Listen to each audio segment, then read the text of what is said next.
Salut. Quand je dis que les buildings importants comme les parlements, les écoles, tous les bâtiments qui sont anciens, puis d'une qualité inégalable actuellement, check. Je pense qu'ils sont toujours sur l'assise d'un arbre géant.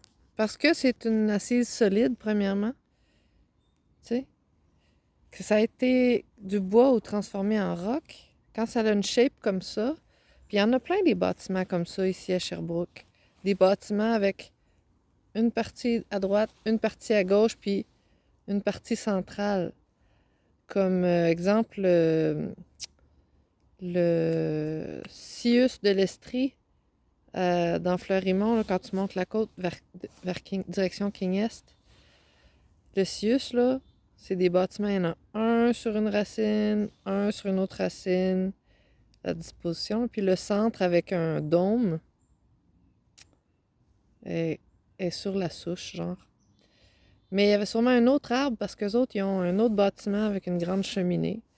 Fait qu'ils ont de la vapeur à laisser sortir quelque part, hein? Ou je sais pas trop quoi.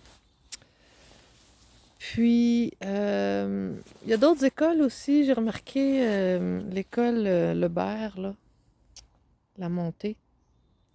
Elle aussi est faite sur un pattern comme ça. Puis moi, pour moi, ça veut dire que c'est comme sur une racine, l'autre racine. C'est des assises solides, ça bougera pas. Tu as plus de chances que ça dure. C'est des bâtiments qui ont des planchers en terrazzo euh, que personne ne sait faire de nos jours. Ça a été prouvé par Jonathan Bouffard, qui lui est propriétaire d'immeubles, puis qui a remarqué ça, que dans les hôpitaux, les écoles, les vieux bâtiments, c'était extrêmement durable, les escaliers et planchers en terrazzo, puis d'une qualité inégalée de nos jours. Ils trouvent personne qui sait en faire. Mm.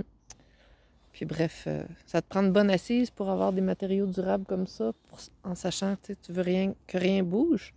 Puis souvent, ben, ces bâtiments-là, ils ont une tour centrale. T'sais, ils ont un bâtiment central, souvent avec un dôme ou quelque chose sur le top, là. Puis je pense que le nombre de tours sur les églises, le nombre de tourelles puis de pignons, là, ça indique, puis les dômes aussi, ça indique là où il y avait un arbre.